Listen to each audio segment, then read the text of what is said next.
There you are, Vestige. We must speak at once. Listen well.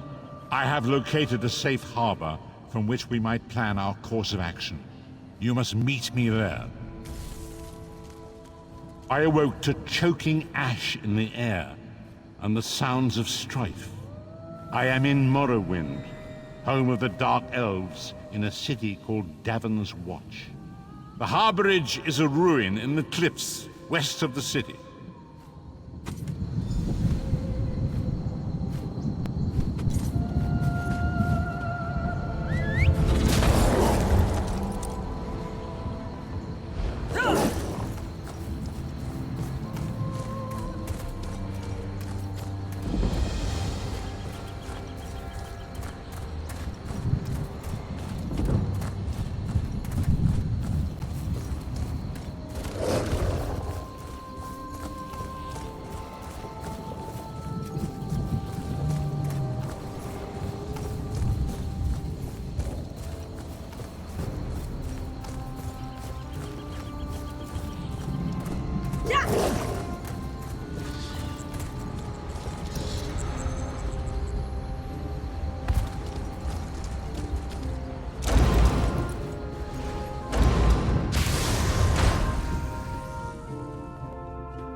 I hear familiar footfalls. Come closer, Vestige. Welcome to the Harborage, Vestige. This is as comfortable a home as an old dried-up husk like myself could hope for. Despite my blindness, nay, because of it, my other senses seem to have heightened. This place had the right smell about it. Indeed, but let us not get ahead of ourselves. Without an understanding of where we are bound, every road will get us nowhere. Before we truly understand our destination, we must speak of the past. Of a sort. I invite you to enter my mind and walk with me through visions of the past, that you might understand the events that brought us to this time, this moment. Enter my mind, Vestige, and walk with me through the shadows of past events.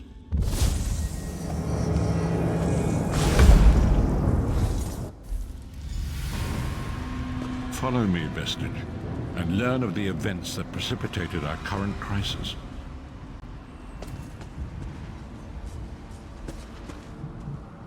My part in the story began when I awoke on the steps of the Abbey of the Moth Priests, with no memory of my prior life. The Moth Priests took pity upon me and brought me into their fold. I was weak and near death.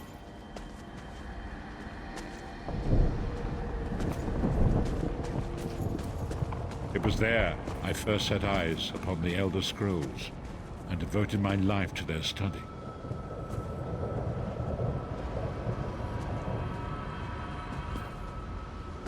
The scrolls allowed me to glimpse the very fabric of reality, but each profound insight dimmed my vision and eventually left me permanently blinded to the light of the world.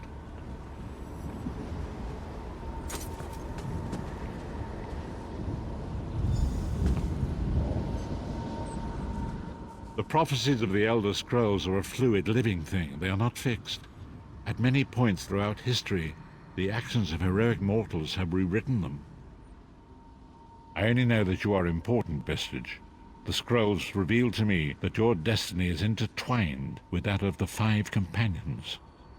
The Five Companions were a band of adventurers who sought out an ancient artifact called the Amulet of Kings.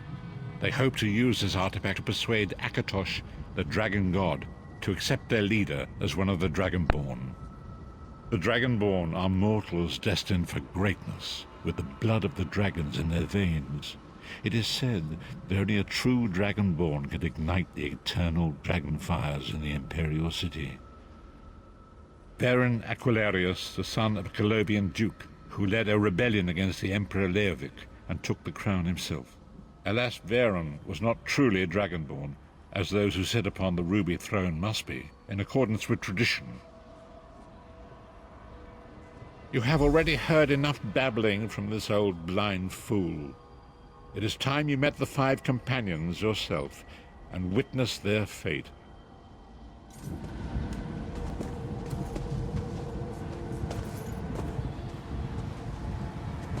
The first companion, Lyris Titanborn, daughter of giants, was the mightiest warrior in the service of the Emperor. Next, Abner Tharn, a powerful sorcerer and Grand Chancellor to the Imperial Elder Council. The Red Guard Swordmaster, Sai Sahan, leader of the Imperial Dragon Guard. The Imperial Emperor, Baron Aquilarius, who attempted to light the dragon fires and failed. And finally, Manamako, the traitor, the King of Worms, a powerful necromancer, and your executioner.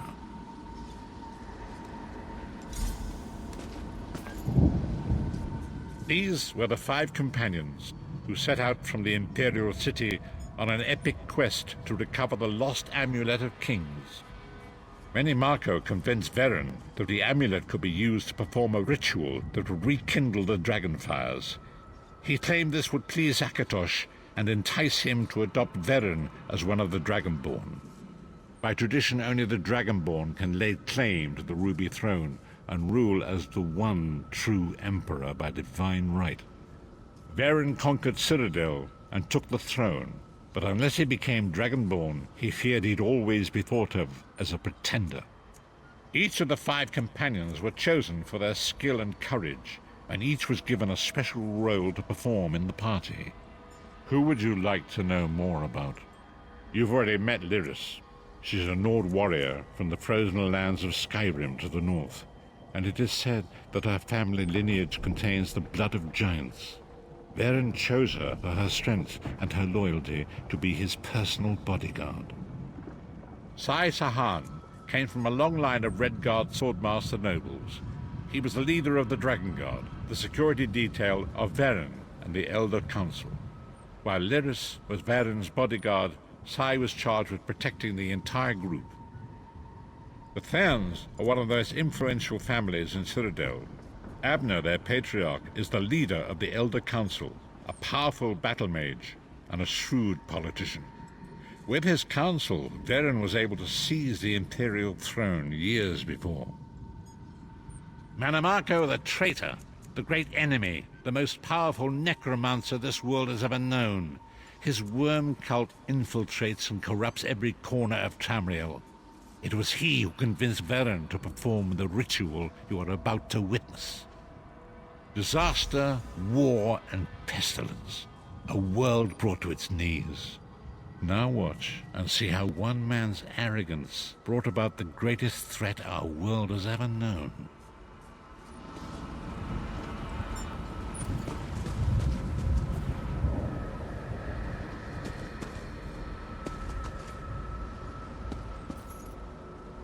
There it is. The Dragonfire Brazier.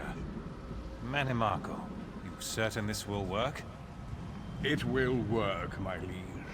The Amulet of Kings will rekindle the dragon fires and ensure your rightful place as Emperor. You have my word. It better work, Manamako, or you'll find your neck at the business end of my axe. My lord, I wonder if you'd muzzle your half-giant pet. She really is annoying. Enough, both of you. We are here to ensure my lord's rightful claim to the Ruby Throne. Abner, begin the ritual. I have a destiny to fulfill.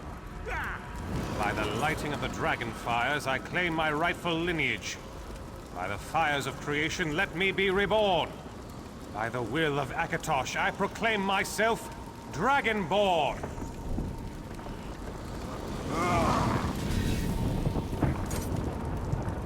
Baron Aquilarius, you are no heir to Elysia. You will pay for your sacrilege!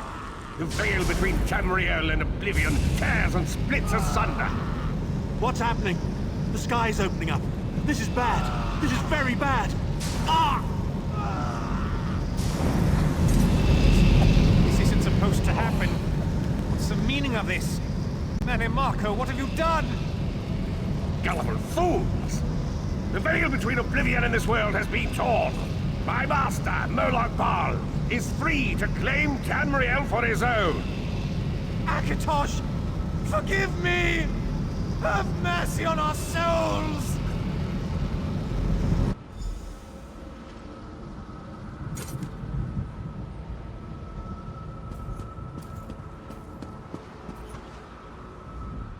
The ritual tore the veil between Nan and Oblivion, allowing Manimarco to begin stealing the souls his master needed to power the Dark Anchors and initiate the plane meld.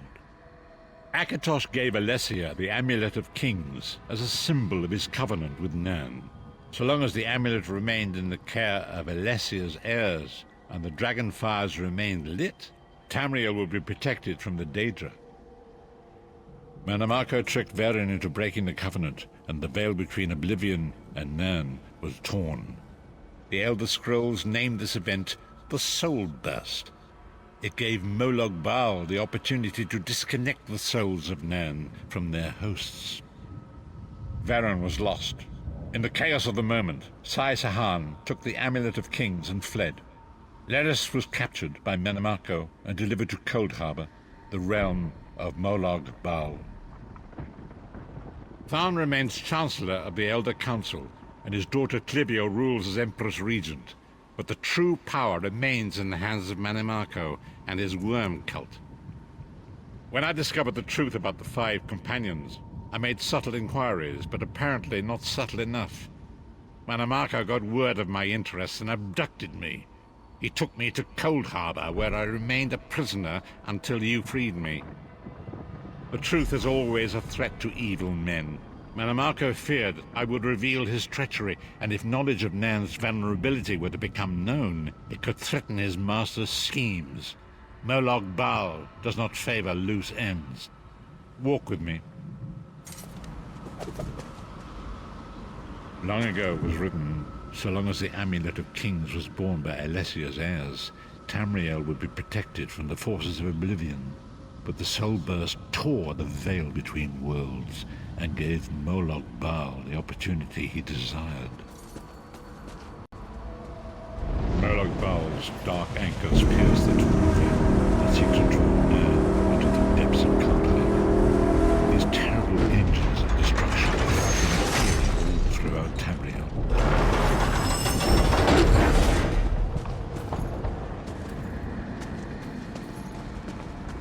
If the Lord of Brutality and Domination is successful, he will merge our world and his own in a terrible plane meld. Few will survive the ordeal, and those that do will be enslaved for all eternity.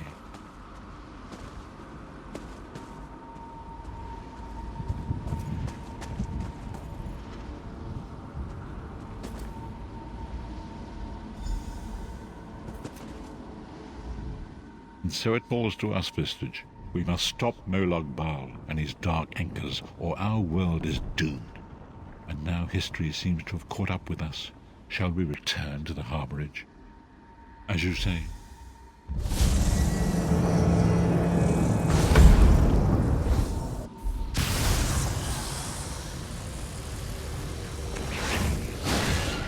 And so it begins. The remainder of the story has yet to be written. It is your story now. And there is so much to do. But know this, you will not walk this path alone. We must grow in strength and in numbers. You will need more than the company of an old blind man to alter the course of history. We must assemble our own group of companions. The first you have already met. Lyris sacrificed her own freedom to allow us to escape. She remains a prisoner in Cold Harbor. I must determine her precise location if we are to mount a rescue. That will take time. Minimarco's agents leave a web of lies and deceit. They pit the races of Tamriel against one another and divert their attention from the real threat. Seek out these agents wherever they can be found and expose their lies. Forgive me. Bringing you into my mind seems to have taken quite a toll on me. I must rest. I will contact you when the time is right. Until then, walk in the light, Vistage.